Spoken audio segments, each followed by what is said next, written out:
At the moment, mga amigos, amigas, senyoritos, senyoritas, kompanyeros, kompanyeros, ang ating pagbibigay ng minute by minute, blow by blow account ng kalagayan ng panahon direct from Valle Esteros, Cagayan. Inyong makikita po sa ating video ang kasalukuyang lakas ng ulan na nararanasan natin dito sa bayan ng Valle Esteros, Cagayan. Sa pamamagitan ng paglilingkod bayan, hatid sa inyo ng FYIO. Okay?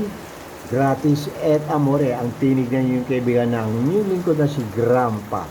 Okay, sa pagbibigay natin ng minute by minute, blow by blow account ng kalagayan ng panahon direct from Valle Esteros, Cagayan. Malakas po ang bagsak ng ulan at may kaakibat na hangin. Okay, and alright, mag-ingat-ingat po tayo. Ingat po ha.